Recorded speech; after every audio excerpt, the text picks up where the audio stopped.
So if we're going to go with the assumption that there is a non-physical, very powerful, eternal force or being that created everything, and also we think about that ourselves has a non-physical part. We talked about that we have a mind that is not the same thing as our brain. Brain is the physical thing. The mind is the thing that interacts with the brain and gives us ideas that are non-physical but very real. So if we think about using the word spiritual there instead of non-physical. So there's a spiritual being that created everything, a spiritual being that put everything into motion with purpose, making choices that make sense. And then our own selves existing in our own lives with both a soul, a spirit, along with our body, that spiritual part. Those two things come together. And so we start having to think about how do those interact. I mean, our experience is physical to physical. You physically touch somebody, you shake their hand, you give them a hug, a high five, or a fist bump.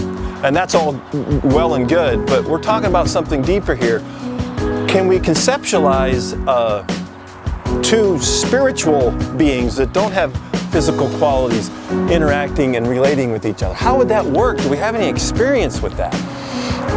And the thing that came to mind for me was that this must be worse.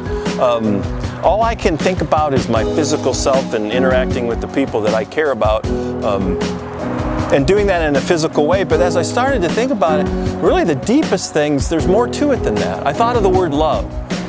You know, it permeates all kinds of religions, it permeates songs, it permeates our life. It's something we want, we know what it is when we're in it.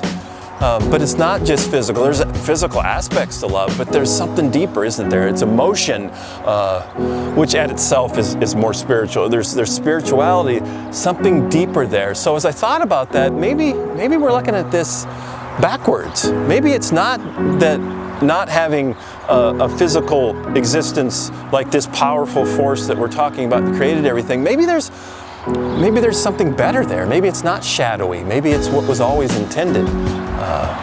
And something like love can be experienced at an even higher level than it would be if we were physical and spiritual. So I think it's good to ponder those things. Even some of the greatest movies say love is the greatest thing. So maybe that's that emotion and other parts of emotions that come together. Maybe we can experience those even more deeply if we think about it at a spiritual level and not at a physical level. And then life gets even more important and purpose even gets deeper as we ponder these things.